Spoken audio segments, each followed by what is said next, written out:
Welcome back to another episode. Today, I want to take a closer look at my second favorite semiconductor company, AMD, and your favorite semiconductor company, Intel. More importantly, what we're going to discuss in today's episodes are the reports that China is blocking the use of Intel and AMD chips in government computers. And what can this mean to the overall stock investors? So let's take a closer look in today's episode. I want to thank The Motley Fool for sponsoring this video, and check out fool.com/Jose for the 10 best stocks to buy now. With that link, you get a promotional offer for the subscription service. Now, let's continue with today's episode. So like I mentioned at the intro of this episode, that we are seeing reports that China is considering, or there are reports that China is considering removing or reducing the dependency of CPUs from AMD and Intel in their government computers and government servers. And for those that are not familiar, China is a pretty big portion of Intel's revenue and also a decent sized portion of AMD's revenue.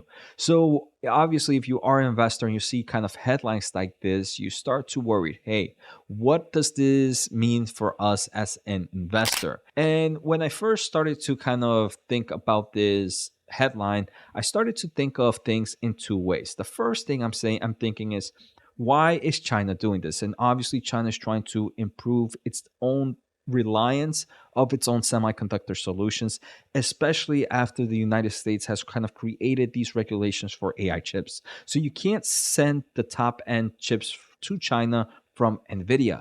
So I guess this is a way for China to backfire and saying, hey, look, if you're not going to sell us your biggest AI chips, then we don't even want your CPUs either. We're going to destroy your revenue segments to some of your companies, and we're going to focus on our own companies instead and buy CPUs from our own players.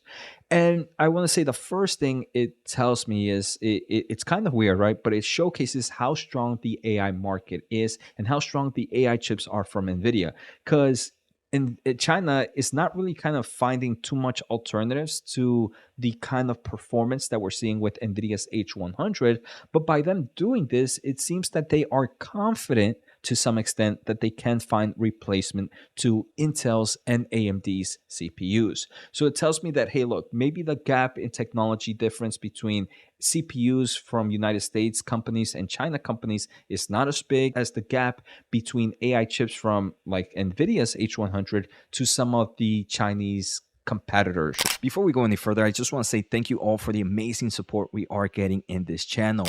We're closing into 40,000 subs. That is insane.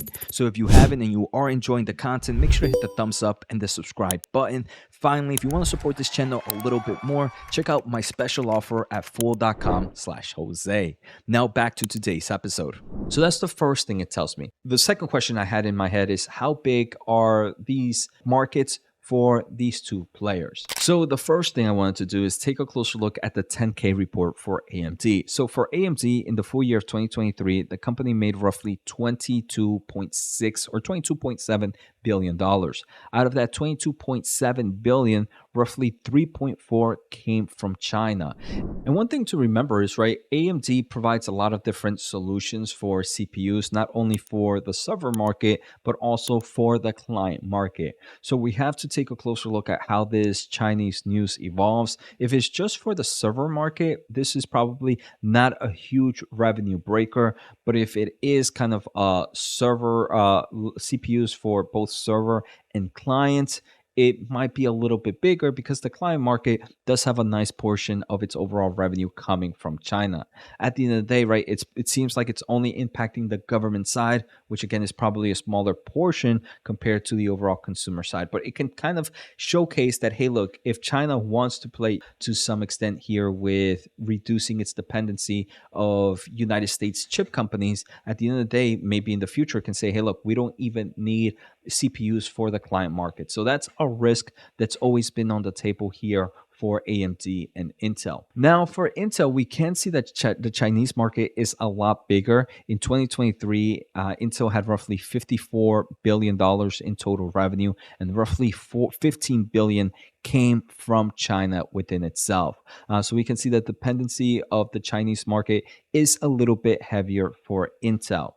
Now, Intel, very similar to AMD, provides chips for both the consumer side and the data center side. So, very equally, if in the future we start to see maybe some more regulations impact the consumer side, that's where Intel and AMD can really take a hit. But if it's just in the government side, I don't think it's something that investors should worry about, as both these companies are also focusing on growing in other aspects, right?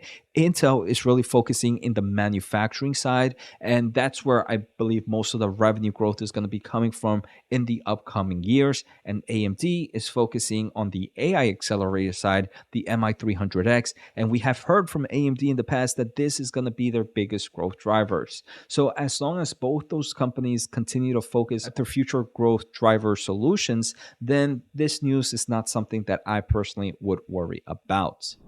So before we close out the episode, we can just kind of take a closer look. Intel right now is sitting at roughly $43, up 4% for the day. AMD is sitting at $179, up roughly 1% on the day. Also, just a quick reminder of valuations. PE ratio forward, which is the end of this fiscal year, so roughly 4 quarters from now, AMD sitting at 49.27, Intel sitting at 32. Again, AMD is my second favorite semiconductor company, but I have mentioned this a lot in this channel where I think AMD's valuation is a little bit too stretched compared to its overall growth potential right now. And there's a lot more risk, in my opinion, based on this valuation.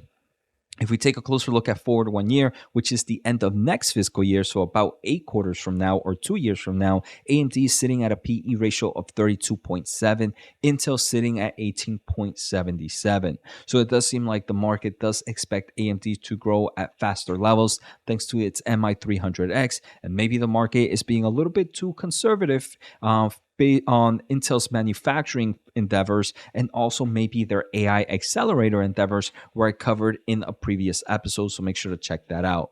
Actually, before I close out the episode, I want to hear from you, the viewers. So let me know in the comments below. If you were to choose one company right now, which one would it be? Would it be AMD and Intel? And let me know why. Like I mentioned, my second favorite company is AMD, and I do believe their MI300X does have the opportunity to grow and be one of the biggest growth drivers for this company.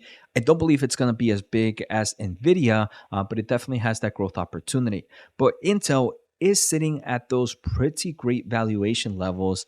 And right now, it does seem like they're moving in the right directions in forms of technology, improving their overall CPU solutions, both for the consumer and the server market. Their foundry business is growing. They have big customers down the line. And like I mentioned, that valuation sitting at 18.77 makes it very attractive. So let me know in the comments below, which one would you pick right now at the current prices. And now take care. Hope you guys enjoyed today's episode and see you all next time.